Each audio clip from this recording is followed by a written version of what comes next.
kiriwe no buryo yajemo muri taxi eri y'umuriro ya icange kweri team manager w'ikipe ya Gasogi United w'ikipe ya PRFC niwe wagiye rwose kumwakirira mu kingoro avuga ati kaze neza rwose mu muryango w'ikipe ya PL.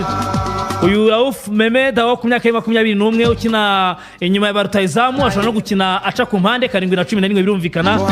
Niwe wabaye umukinnyi mwiza wa sezo ishize muri Burkina Faso 2024-2025.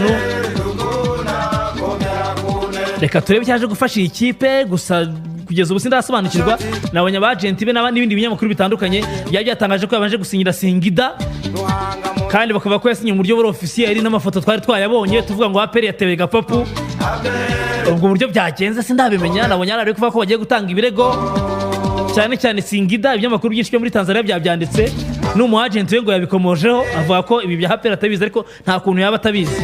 So rero yasinye nawe amasezerano y'imyaka 3 nabonye ari umusore ufite muto utarakora ibintu byinshi ariko yasinye amasezerano y'imyaka 3 mu ikipe ya PRFC. Mukinyi mwiza cyane rwose ko bagiye bakurikirana uyu musore no na champion na Burkina Faso bese ni nkaramini ya Mali wo muri Afrika. Abantu benshi bamureba wenda urebeye no